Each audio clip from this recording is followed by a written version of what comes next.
परवा एक मित्र म्हणला की मी खूप टाईम वेस्ट केलेला आहे. आता मला अजिबात टाईम वेस्ट करायचा नाही आहे. मी ठरवलेलं आहे की ऑनलाईन कोर्स करणार आहे एआयचा आणि अपस्किल करणार आहे. त्याचे 4 पैसे तरी मला मिळतील.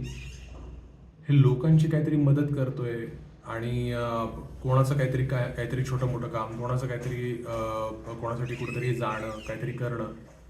खूप टाईम वेस्ट होतो रे, खूप एनर्जी वेस्ट होते. मी कशासाठी करतोय हे?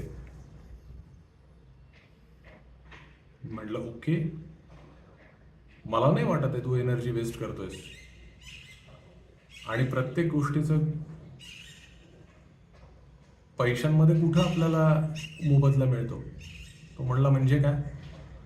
म्हणलं की झाडाचं उदाहरण घे, की झाड पहिल्यांदा त्याच्यानंतर त्याला पाणी टाकल्यानंतर त्याला पोषक वातावरण मिळाल्यानंतर ते मोठं होतं. त्याच्यानंतर त्याचं थोडंसं मोठं झाड होतं, मग त्याला अजून कीटकनाशकं आणि या सगळ्या गोष्टींनी प्रोटेक्ट करावं लागतं. त्याच्यानंतर ते मोठं होतं. कधीतरी मग त्याच्यानंतर वर्ष, दीड वर्षानंतर त्याला फळं येतील, मग ती बाजारामध्ये विकली जातील, मग त्याच्यानंतर त्या शेतकऱ्याला पैसे मिळतील. या सगळ्या गोष्टींमध्ये त्याला कुठे मोबदला मिळाला आहे 1-1.5 वर्षामध्ये? पण तरी तो करतोच आहे. तर प्रत्येक गोष्टीचा इमिजिएटली काहीतरी मोबदला मिळेल असं जर तू म्हणून जर प्रत्येक गोष्ट करायला लागलास तर प्रत्येक गोष्टीमध्ये ते शक्य नाही. पण मग ज्या गोष्टीमध्ये मोबदला मिळत नाही ती गोष्ट करायची नाही, हे कितपत योग्य आहे?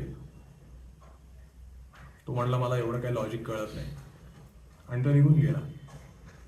Failed attempts in life to show value without money. तुम्ही पण असं करताय का की प्रत्येक गोष्टीची व्हॅल्यू ही पैशामध्ये शोधताय?